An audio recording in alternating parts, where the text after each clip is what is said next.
All right, I got the Vmax on the table yet again. It has been just a couple days since the video you guys last watched went live. We've been having some fun with this thing. We took it to bike night last night and did some bench racing and stuff like that. It was a good time. Went for some ice cream afterwards. But this thing has definitely got some issues. Now, where we left off the last video, I was complaining about the idle circuit. Well, we did end up sucking some junk into the pilot circuits on 2 of the carbs. So I'm gonna put in some clips now of kind of what I found. All right, might be onto something.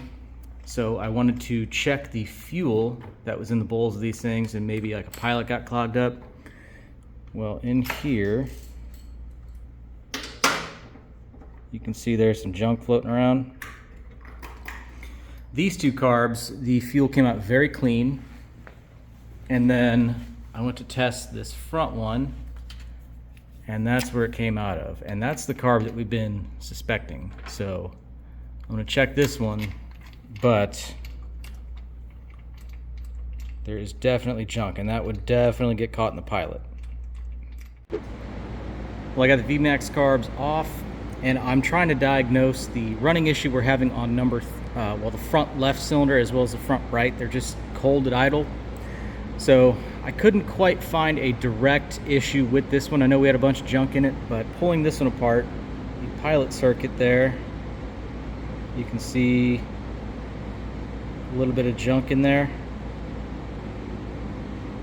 So right in that hole, that's just above the pilot. So I'm getting ready to pull that out, but if the bike is trying to run, this is going to be drawn straight up into it and block that off. You can see there's residual crud underneath the jet there. So this could have been from maybe some stuff trapped within the inlet for the carb. Maybe we didn't get this cleaned out as good as we could have. You know, the lines should be new. Everything else should have been clean. It's got a new fuel filter in it. We didn't clean the tank out, but it's got to make it through the filter first. So just trying to figure out what is going on here. But the carburetor kit that we'd got, this was the K&L one, and it was supposed to be like really good because it came with these gaskets, but they swell so much that they don't even sit flat. So you can't physically get this block back on there with this being wet. So on the other one, I had to actually cut this thing in half and have 2 individual pieces, which is absolutely ridiculous. So I definitely don't recommend this kit. So after getting the carbs back on this thing, it ran a lot better. I was able to actually ride it around, and that side of things has been fixed as far as that like low idle stumble. So now it's just kind of fine tuning and just making this thing better as we go. But we have run into a new issue, and that is the fact that this thing is not charging. It was originally, but now it is not. So I'm wondering, if it were me, I'm gonna guess that the stator has taken a crap on us. Could be the reg wreck, we don't know. But I have a feeling the stator went bad just with the condition of everything else. I feel like maybe there was corrosion inside of here and maybe it wiped out some of the coils or whatever. I don't know. But regardless, it's not charging as it should. It's only making like 11.2 volts at idle, and we have to jump start this thing constantly. It's very frustrating. So I have to diagnose that. But today's mission is something you guys had pointed out, and that's of course the Vboost not working. So I know it should cycle on the key. Now, if you remember from the first video, we did put power to the Vboost servo, and it does work. So to me, that means that the motor works, but the controller, which sits behind this cover, is a known culprit for these things going bad. And per some reading, what I found is you can most of the time resolder a couple broken pins like my original goal with the PCM, and they work. So right now I'm going to pull that thing off and we will see what we can find. I'm hoping that we can get it fixed.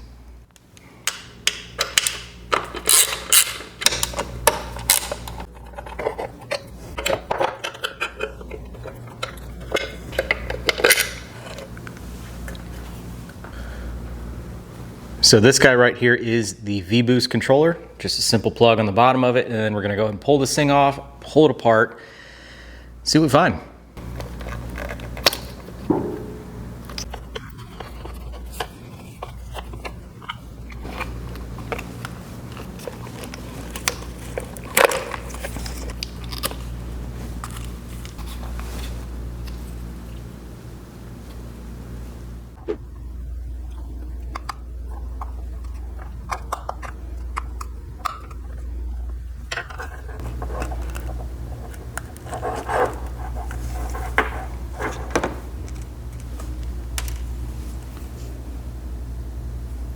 That's from nature. That's from nature. And that is from nature. Now, from what I've seen, the silicone that you see here is going to be a little bit of a challenge to remove. So I need to get this thing out of the actual container. And then we can get started on that process. Cracking it loose like an ice cube seems to work.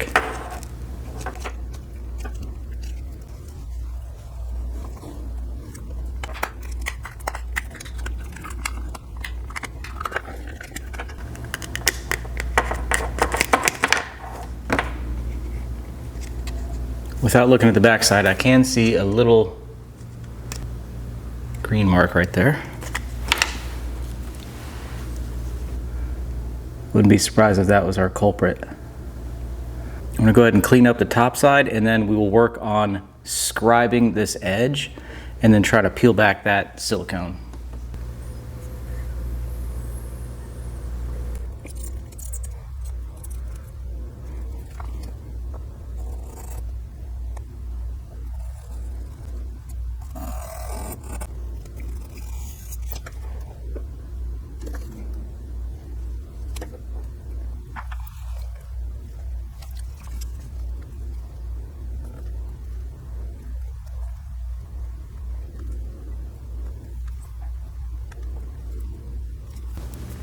So once you get an edge, you can just barely get it cut around there, and then it starts releasing really well. So I'm just gonna put this thing on time lapse.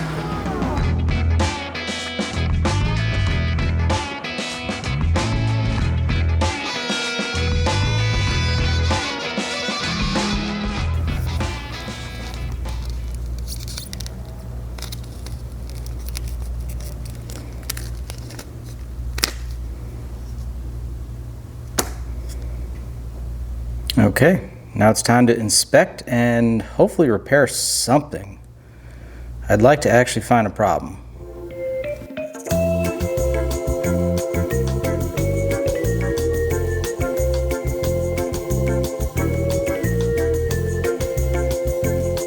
Well, I've definitely found a few bad spots as well as a few questionable ones. Now, this is incredibly hard to see.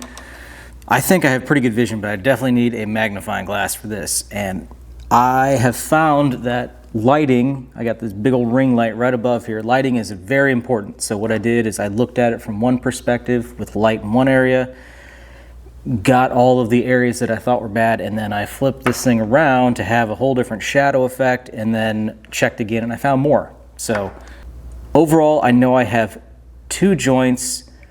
I'll probably make that 3 that are, you know, a very clear identification that they are broken or cracked. And then I have a few more that are just kind of questionable. Again, the light is a little tricky, so I'm gonna see if I can actually get any of this on my cell phone here. Typically these work a little bit better.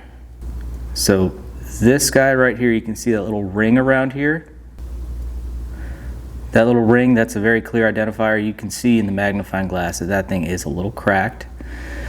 So I have arrows around everything that looks questionable. So like these 2 down here, from different perspectives, the little wave there in the solder looks like it could be a crack. Hard to tell. This one, again, hard to tell. This one over here, same kind of thing. I know I have one up here. Now this one does look like a break from a different angle from this perspective. This one definitely looks like a break more on this side. Over here, this is the first one I found. So this guy in the right light definitely has a ring around it. You can actually see that pretty good right now. So that is one of the main points we're going to fix. And then again, just other questionable ones. I got one right here. So I'm gonna get the soldering iron out and then go ahead and try to fix these things. So I should be able to just reflow. We won't need to add any solder or anything like that. So we'll just get the torch nice and clean, reflow a few areas, plug it back in and see how it works. So I'm actually feeling confident. I always feel better when I take things apart and I find an issue than if I'm having to really look for one and hopefully fix things.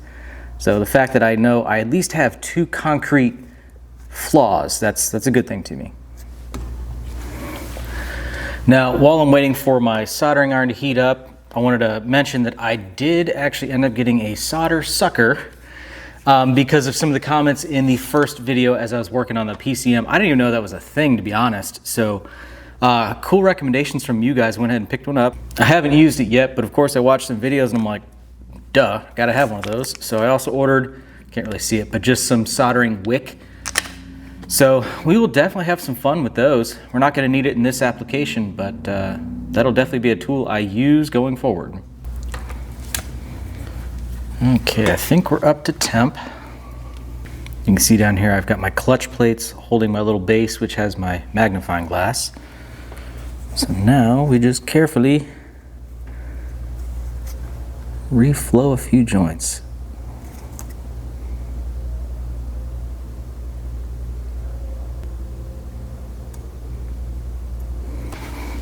Seems like it actually wants solder on that one. Okay.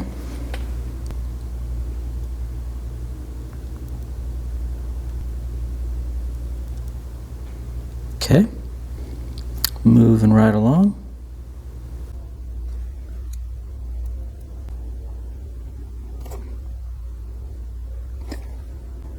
And our last one.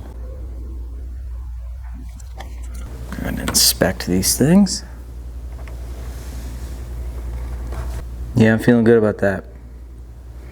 So we should be able to just quickly plug this thing in. I'm going to touch this one more time. But we should be able to plug this in and know for sure if it works.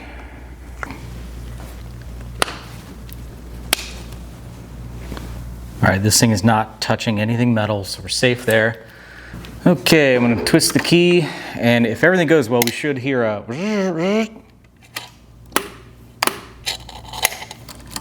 No, not yet.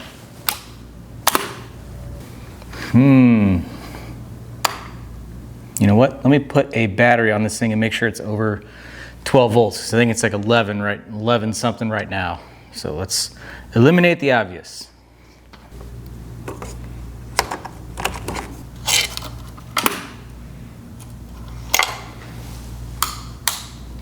Nothing.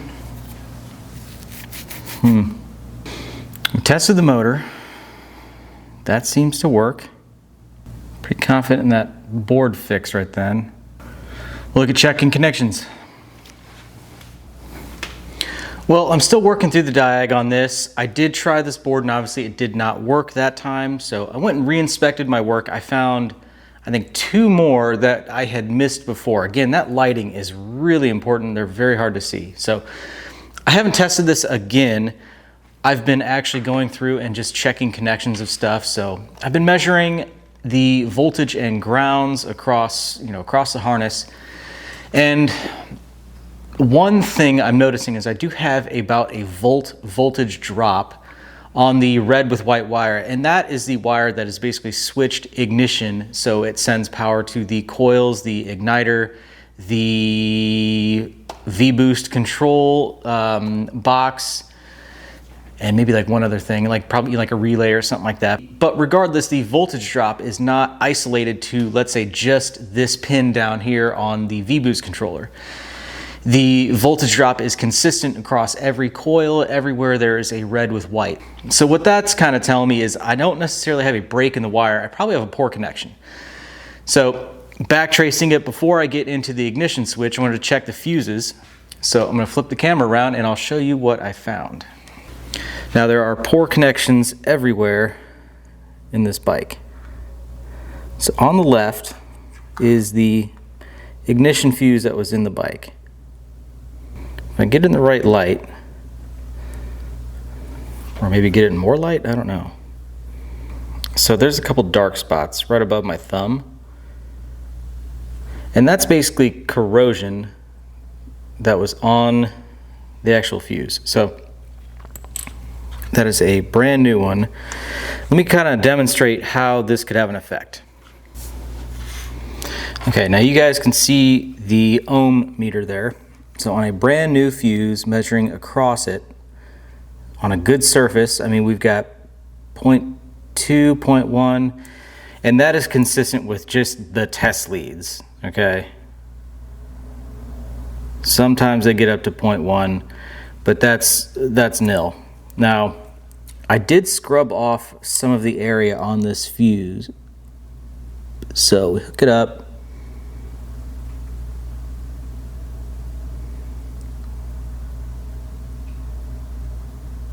I mean, we're at an ohm. That's 2 ohms, almost 3. That's on a clear spot that I can find. So on a pretty crummy spot,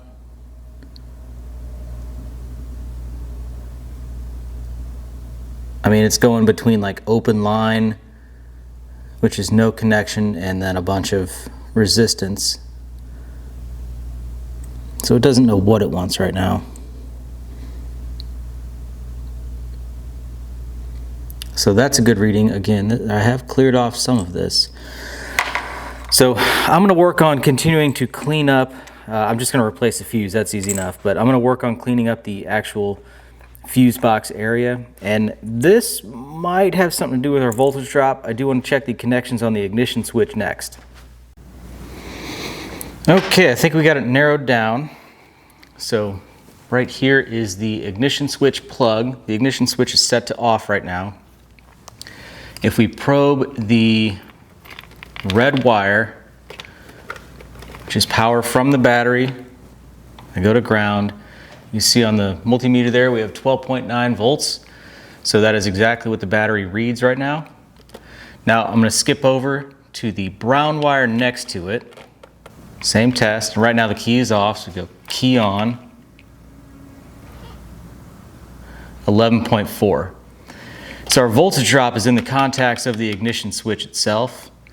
So that is going to definitely be an issue there. So we're running, about a volt less than what we should on everything. So this, we'll go ahead and I'll pull this apart and we'll get it cleaned up. All right, I am really excited to pull this thing apart. The connector is just corroded. I think we missed that one. Things happen. But the key was always a little bit grungy, which is no surprise. Now, there were some comments in the first video saying this bike was underwater, and I definitely think they are right at this point. I believe this bike was flooded at some point in its life. I don't know how else it would have got water in the stem like it did. But that would explain the corrosion that we have in about everything on the bike. I mean, it's definitely dirty. Oh yeah. Okay, I accidentally flipped the servo button, or autofocus button. But anyway, you can see the connections here. You can see all of this crud that's kind of like on this side. So this would be very easy to actually just clean up and put back together. So I encounter this very same thing on vintage Hondas on the ignition switches, and that kills ignition power. So this is kind of right up my alley here. And I'm going to get this cleaned up and we should be in a lot better shape. So this thing actually comes apart pretty easy. All I did was just, these things slide out. I've cleaned everything, and then I just have dielectric grease in all of it. I took a quick piece of Scotch-Brite and some acetone to the contacts on here, so those are all perfectly clean. So this thing should be feeling a lot better. And then we're going to go ahead and depin these and then clean the individual terminals and get those just how they should. In fact, I might even just cut those off and put new ones on, because this is our main power source and we need that.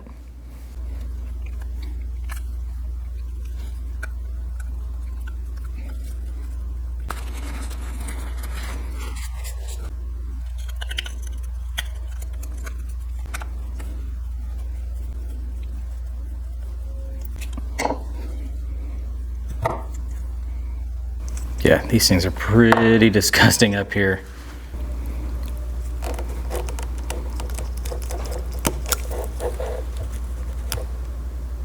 Ew. Ugh.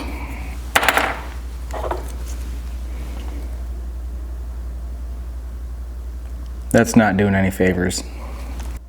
Now, one thing I commonly do for my custom bikes, as well as kind of like my own bikes, a lot of times I desolder the existing wire from here, from the actual ignition switch, and I rewire my own stuff. That always gives me an opportunity to delete those and then just replace all of that wire. I mean, this has just got corrosion. It's probably built up all within this.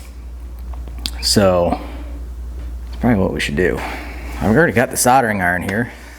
We've got wire, it's no big deal. Why don't we just do that? We're right here.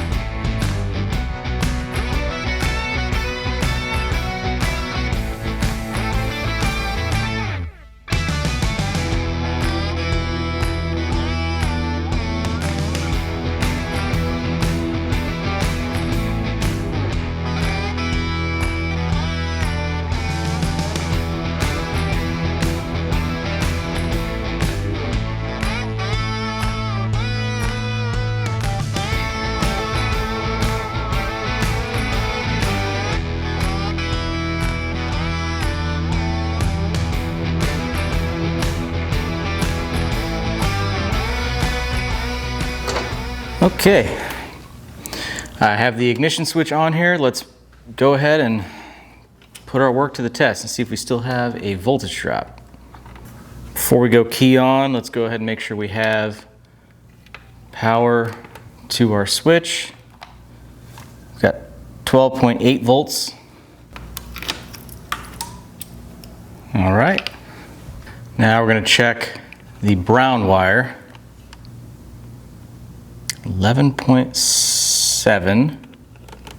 11.7. I think that is odd. How would we be experiencing that much?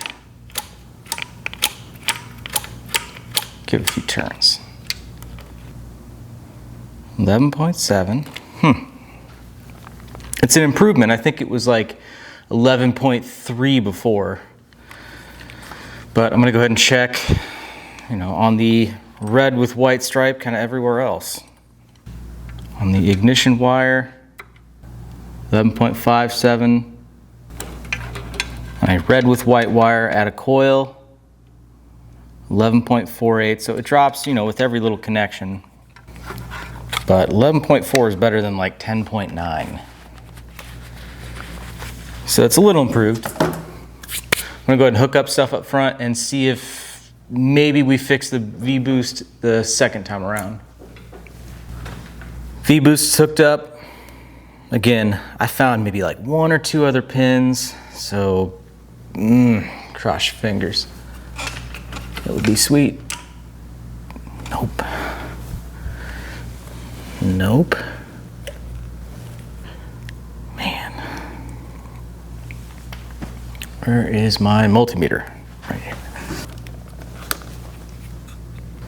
Yeah, we've got battery voltage into the board here. So it would appear that the board is likely no good. I'm going to go ahead and recheck voltage on the output side of this. For this, we have to go positive on this side and negative on this wire, and it's going to be a little precarious. We have nothing. We have 0.6, 0.5 millivolts, which sucks. I think what I want to do is figure out how to make a throttle cam that hooks this thing up mechanically and just bypass that. You know, I'm just not worried about it.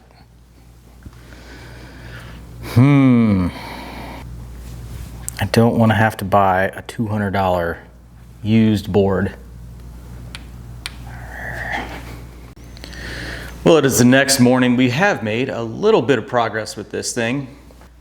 When we left off, I had just put the ignition switch back on, and you saw as I tested it, I still felt I had a really big voltage drop on that thing, and it was like maybe 11.5, 11.8 or something like that. So kind of cruising back through the harness, couldn't really find anything noteworthy. So I removed the headlight fuse, and immediately everything was way better. So that kind of gave us some hope there. Now, over here on the left side of the bike, what'd you do? Well, we had, of course, our signature red wiring and taped up wires and mystery things happening in there. So surprisingly enough, you're not going to believe this, those connections were actually properly soldered and heat shrunk. Yeah, we uncovered the tape to find actual reasonable repairs. Yeah, that was shocking. But because we like to be able to replace parts that are not permanently wired in, we went ahead and cut out that and put a proper block connector in.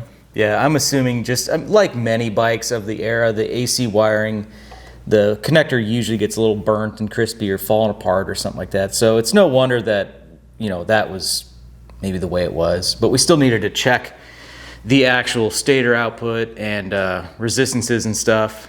Because again, this thing was just not really, it's not charging. It doesn't seem like it's charging. No, but resistance checked out really good on that stator, so we're not too worried about that anymore. Mm-hmm. So when we first got this thing going, we did check the output, you know, at the battery, what the voltage was, and I don't remember, what were we seeing though? It was like 12.5 maybe. Yeah, 12.5, nothing unreasonable. Of course, you went higher, so we wheeled this thing outside, got it going, and then you know, just measured the AC output of the stator itself, and then we're checking the battery. And so when it was idling outside, I mean, it's like 12.7 or whatever, and then as soon as you give it some revs, it was like, well, it was like 13.5. It was perfect. So as an experiment, we threw the headlight fuse back in, and immediately it dropped down. It was like 12, you know, 12.2, 12.3, something like that. But when you rev it, it really wouldn't climb high enough. It was maybe 12.7. Yeah, which technically is maybe okay, but we need from going up to 13 back down to 12.5, that's just, it's a little much. Now, pulling the fuse back out, having this thing just charging and being sharp, the thing ran so much better. We're just taking it on the block. It's idling better. It's just cruising better. It's just better. So we're gonna start up here with this switch because that's the thing we haven't cleaned. The headlight seems to be drawing a lot, and it has to pass through this switch. And then also the turn signals are just so wonky, and it does seem to have some kind of an effect on the tachometer. So we got to figure that out. So yeah, Seth is about to take that apart, and just cleaning it will make it a lot better. I mean, even if you just took the switch off and then just sprayed it with the, you know, the terminal cleaner or whatever. I mean, you kind of have to take your whole fist and jam it over to get it to turn right now. So yeah, it's pretty crunchy. But this should be a decent fix, and then we'll see if you know, it still has a gigantic draw of the headlight whenever we're done.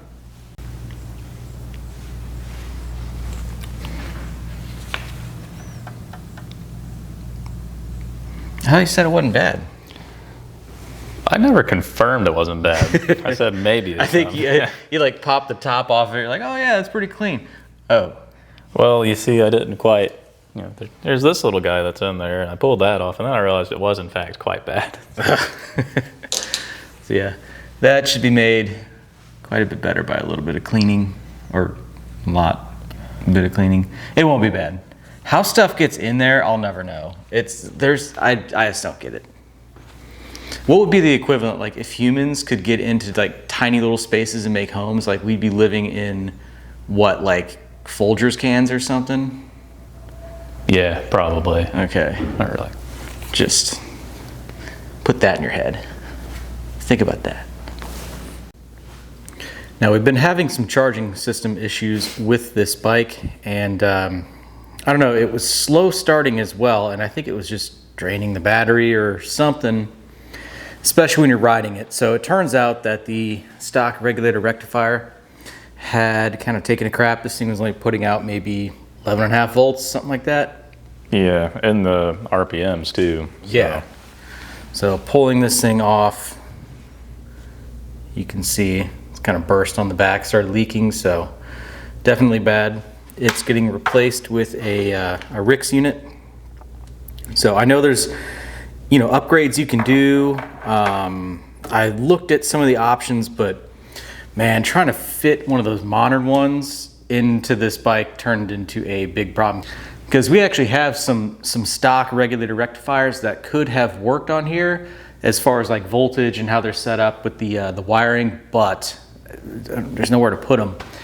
Unless we had like an Ignitec and coil on plugs and we could relocate the coils and then like that could go there. It's just like, it was a huge snowball thing. So we're just keeping it simple. I think it was like an $80 regulator rectifier. So that's what we're gonna use. We're just gonna plug it in and then hopefully this thing will be charging.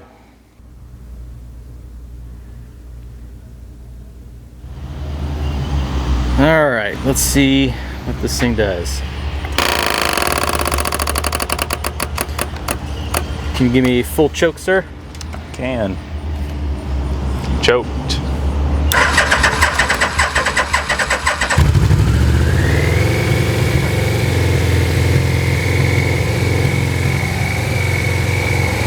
That's not bad for not running in a couple weeks. No?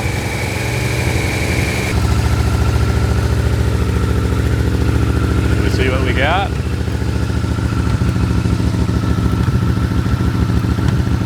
Hey! Oh yeah. Alright. We can do that. That'll do nicely. Yeah. Alright, we just put the headlight fuse back in it because we had such bad battery drain. So this was kind of a killer before. It was still perfectly good. Not a problem.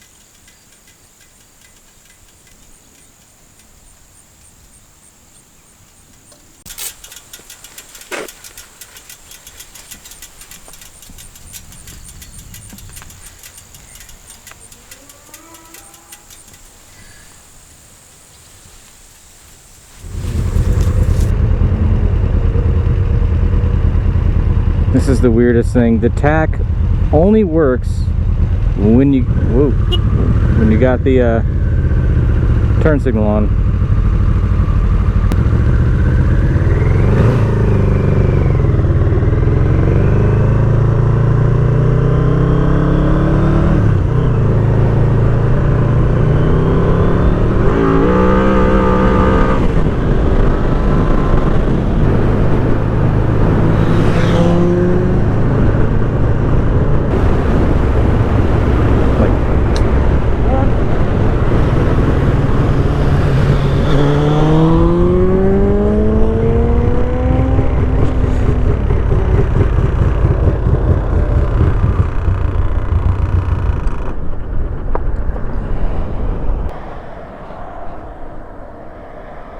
Well, definitely ran out of gas.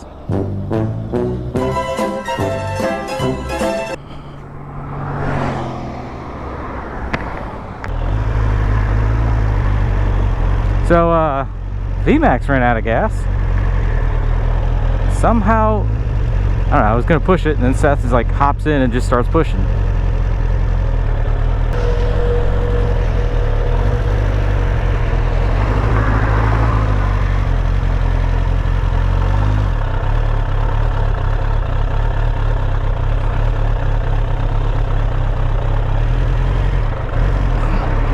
This is tricky. Got something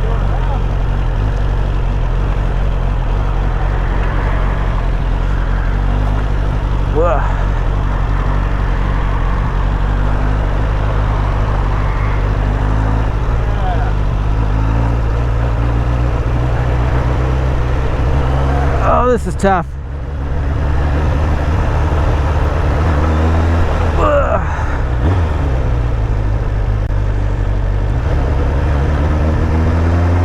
Aerodynamicus.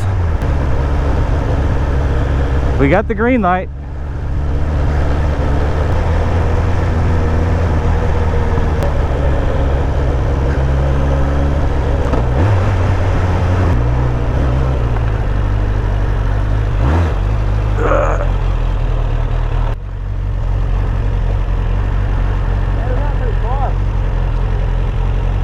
What? We got pretty far.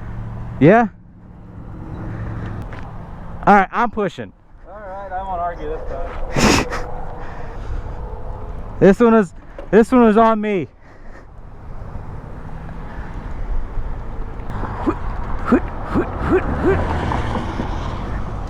One eternity later. Okay. This concludes the test of our clutch. It worked pretty well. Oh my god. See those guys on those group rides that are just pushing someone down the interstate like it's nothing at like 50 miles an hour? Yeah? It's not us. No.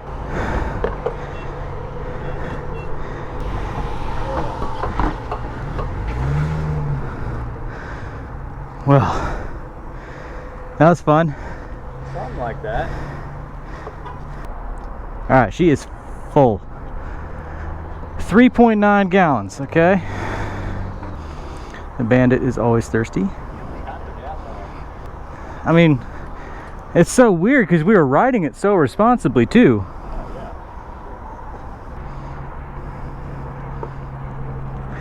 Speaking of riding responsibly, did you like that second gear clutch dump? I had a great time.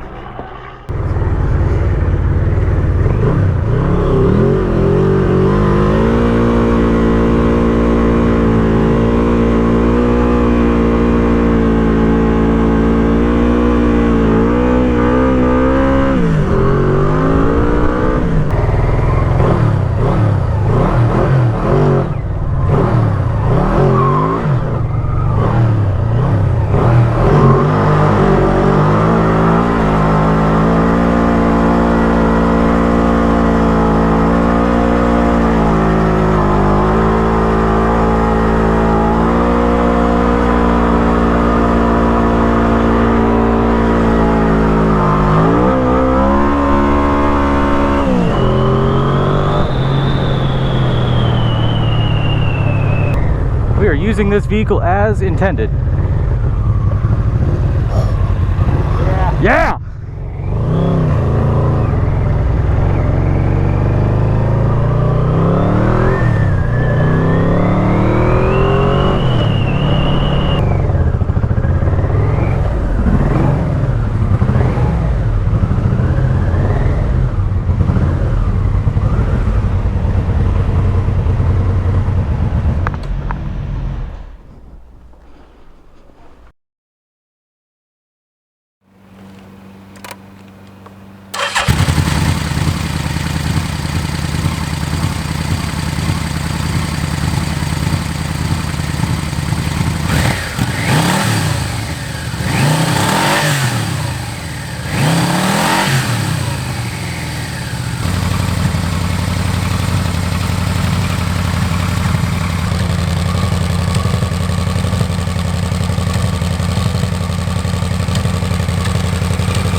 All right, my biggest gripe with this bike is definitely the exhaust. It's ugly, it's gigantic, and it's super quiet. So we are going to eliminate that issue with a set of used, kind of beat up Supertrapps, which are gonna be perfect for this bike because, you know, she's not a show bike, if I could say that. So we're gonna go ahead and pull these pipes off and swap the other ones on, and it's gonna be awesome.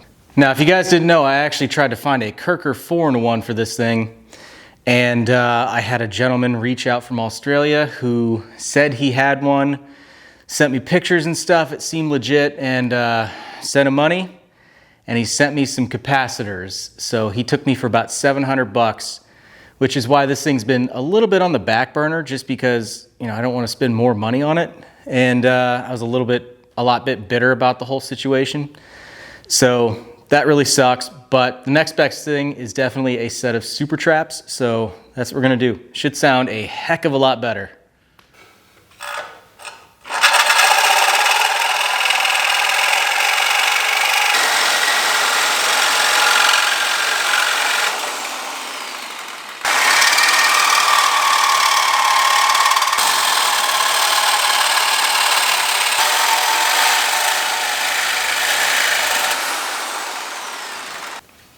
Now I'm doing this just because it's easier.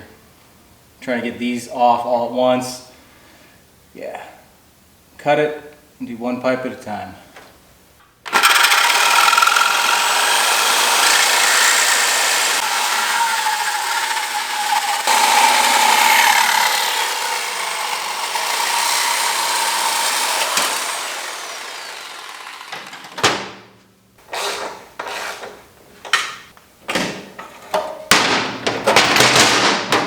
Oh yeah. Oh my gosh, the system's so heavy. Ugh.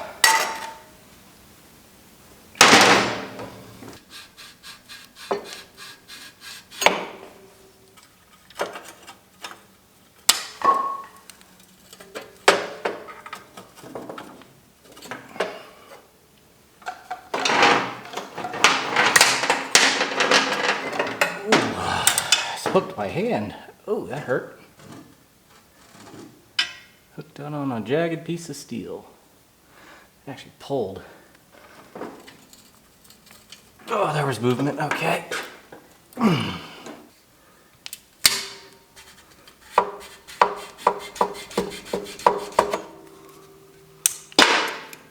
That's where I got my hand. Oh yeah. Through a miracle of self-control, I did not start this thing up last night. Open header in the shop. So right now, this is what we're gonna do. Roll it out back and go crack it off.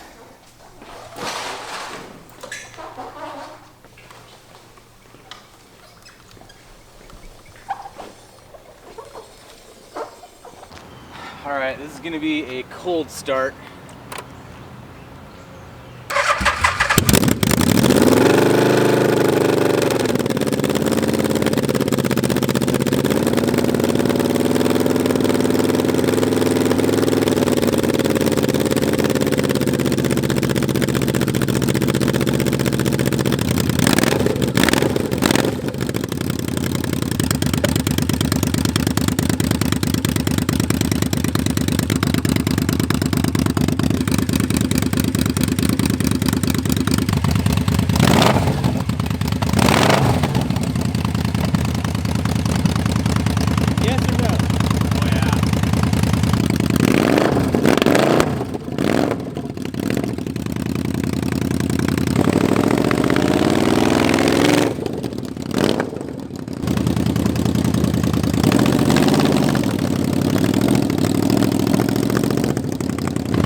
Gross.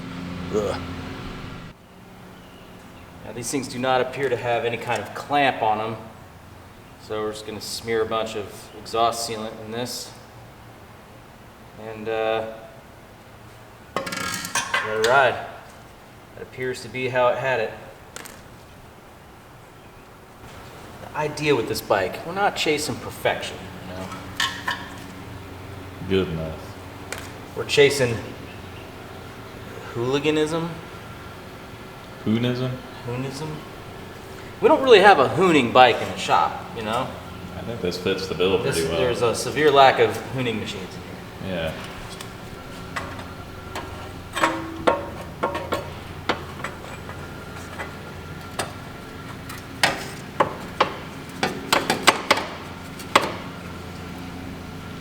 Nice. flex install. It looks really good. They're so much smaller, which is great.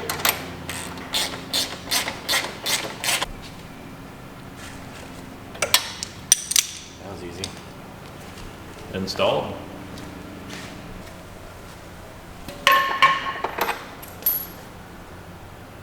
Again, it's no Kirk or Forn one. I think it's gonna be pretty awesome. Yeah, I mean, honestly, these Supertrapps, they do sound great.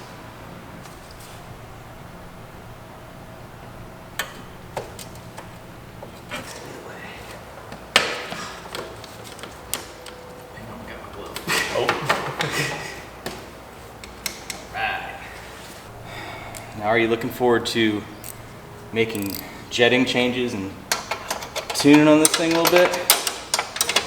I didn't know we were going that far. Yeah, to do it. I want to say to do it right, we have to, but we're not exactly trying to do everything exactly right on this bike, but we should at least make it run right. Yeah, I think she did. That's been the goal, you know? Yeah.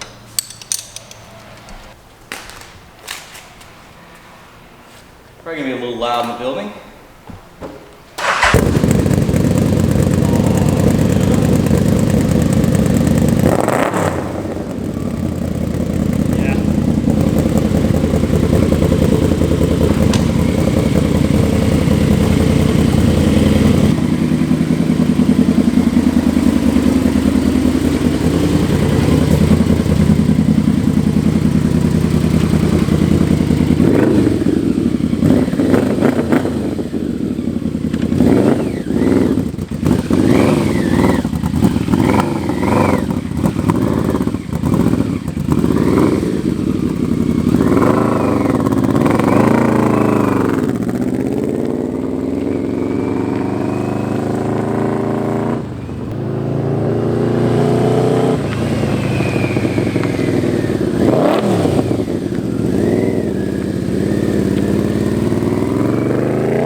Okay, after sourcing a Vboost controller, I think we got her dialed. That is a lovely noise. So, time to go do some hoon shit. Yes. The Vmax, new Supertrapps. You got to listen to this thing.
This is not a small bike.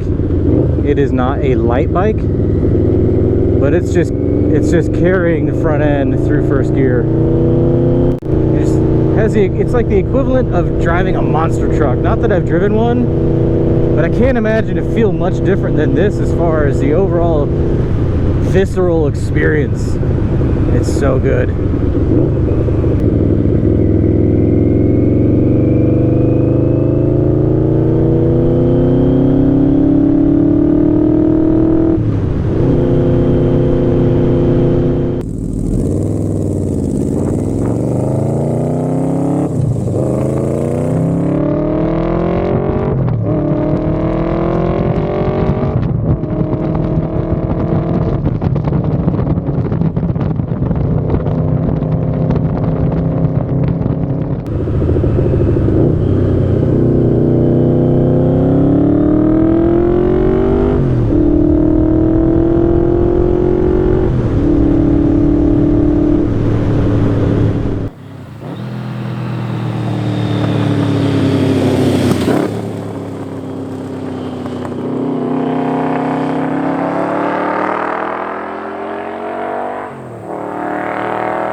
Well, we're on Seth's bike right now. You guys haven't got any riding clips from this thing. It's such a smooth bike, let me tell you. The triple is bent, so we do have a little bit of a misalignment on the bars. We have tried and tried to get it to stay in place, but just will not do it. This thing is super comfortable, and all you hear is that.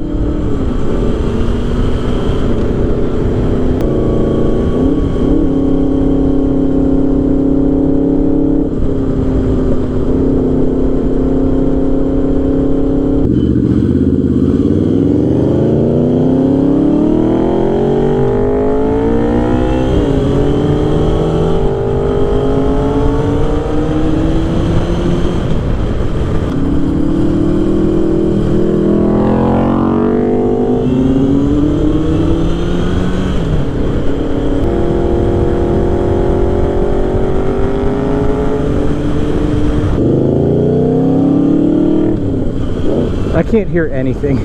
All I hear is that bike.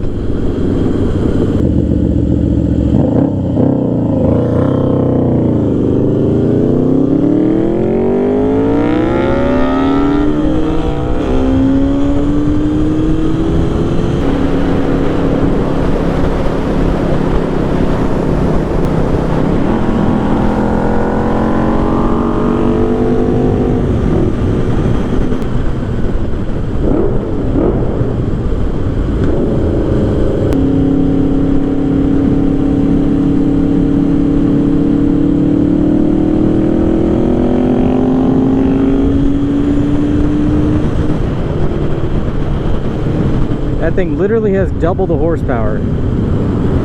Actually, technically more.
it's ever short of power, it just runs out of RPM. It's insane.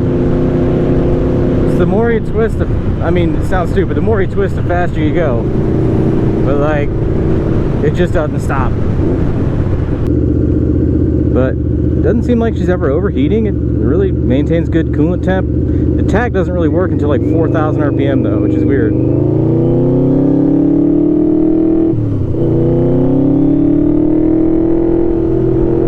Except for right then, for some reason, because I'm trying to film it.